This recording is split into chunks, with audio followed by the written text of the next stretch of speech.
ආයුබෝවන් දීර්ඝ කාලයක් තිස්සේ ආදරයෙන් එකමුතුවෙන් සිටි ඔබේ සහකරුවෝ සහකාරී එකපාරටම වෙනස් වුණා කියලා ඔබට හිතෙනවද?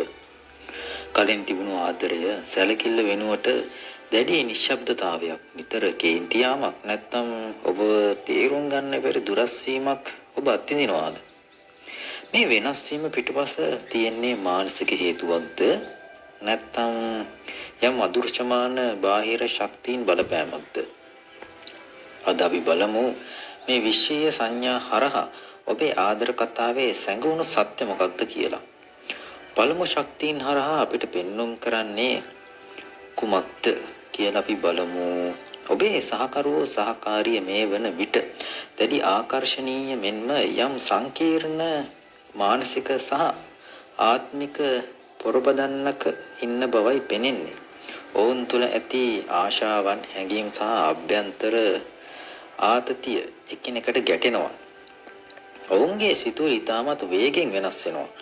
ඔවුන් ඔබට ආදරය නොකරනවා නෙමෙයි, නමුත් ඔවුන්ගේ මනස අභ්‍යන්තර දැඩි ලෙස කැළඹිලා.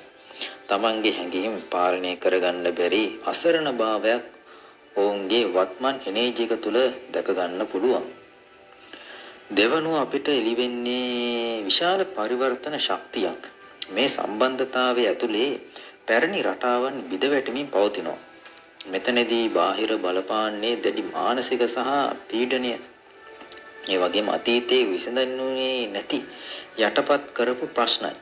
රැකියාවේ පීඩනය, ආර්ථික ප්‍රශ්න හෝ අතීත රීතීන් නැවත මතුවීම නිසා ඔවුන්ගේ මනස දැඩි ලෙස වෙහෙසටපත් වෙලා.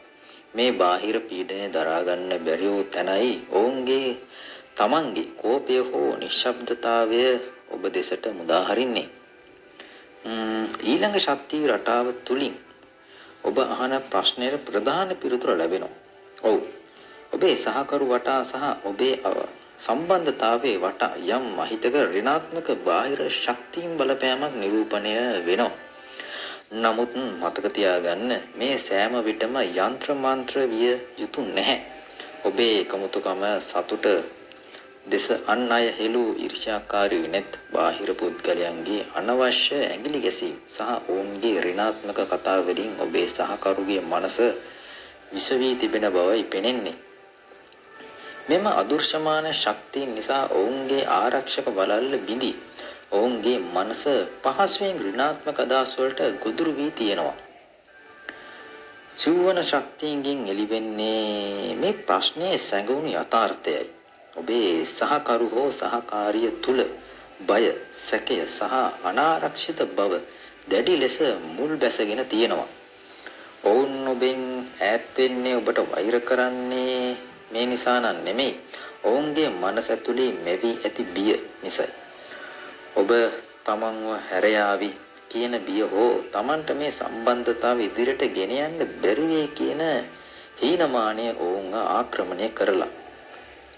ඔවුන් ආරක්ෂිත ආවරණයක් ලෙසයි මේ වෙනස් හැසිරීම ඔබට ඉදිරියේ පෙන්වන්නේ. අවසාන වශයෙන් විශ්වය ඔබට ලබා දෙන්නේ ඊටමත් සාධාරණීය ආදරණීය ශක්තියක්. ගැටුම් වලින් හෝ එකිනෙකා චෝදනා කිරීමෙන් මේ ප්‍රශ්නය විසඳ ගන්න බැරි බව විශ්වයට මතක් කරලා දෙනවා. ඒ වගේම මෙම අදෘශ්‍යමාන සහ ඍණාත්මක බලපෑම් පරාජය කරලා පවිත්‍ර ආදරය, ඉවසීම සහ ආත්මීය ශක්තියින් තුලින් පමණයි මේ දේ රැක ගන්න පුළුවන්. ඒ වගේම ඔබ කල යුත්තේ සහකරු සමග කෝප නොවි ඔවුන්ගේ සිතගේ තේරුම් ගැනීමට උත්සාහ කරන්න. ඒ වගේම ඔබ දෙදෙනාගේ පරිසරයේ ඇති ඍණාත්මක ශක්තියින් ඉවත් කිරීමට නිවසේ ආධ්‍යාත්මික වතාවත් සහ ආගමික නැඹුරුතාවය වැඩි දියුණු කරගන්න. ඔබේ ආදරයේ පවතින සෞන්දර්ය සහ සුන්දර අතීතය ඔවුන්ට මතක් කර දෙන්න. ඒ වගේම ඔබේ ආදර කතාව නැවතත් පරිපූර්ණත්වයට පත් කරන්න විශ්වයේ ආශිර්වාදය ඔබට ලැබෙනවා. මේ රීඩින් එක ඔබේ ජීවිතයට, ඔබේ වත්මන් තත්ත්වයට ඍජුව බලපෑවා නම්, ඍජුව බලපානවා කියලා හිතනවා නම්, ඒ වගේම රෙසනේට් වෙනවා නම් ලයික් කරන්න. ඔබේ අදහස කමෙන්ට් එකකින් සටහන් කරන්නත් අමතක කරන්න එපා. ඔබේ ආදරණීය අතරේ ෂෙයා කරන්නත් අමතක කරන්න එපා.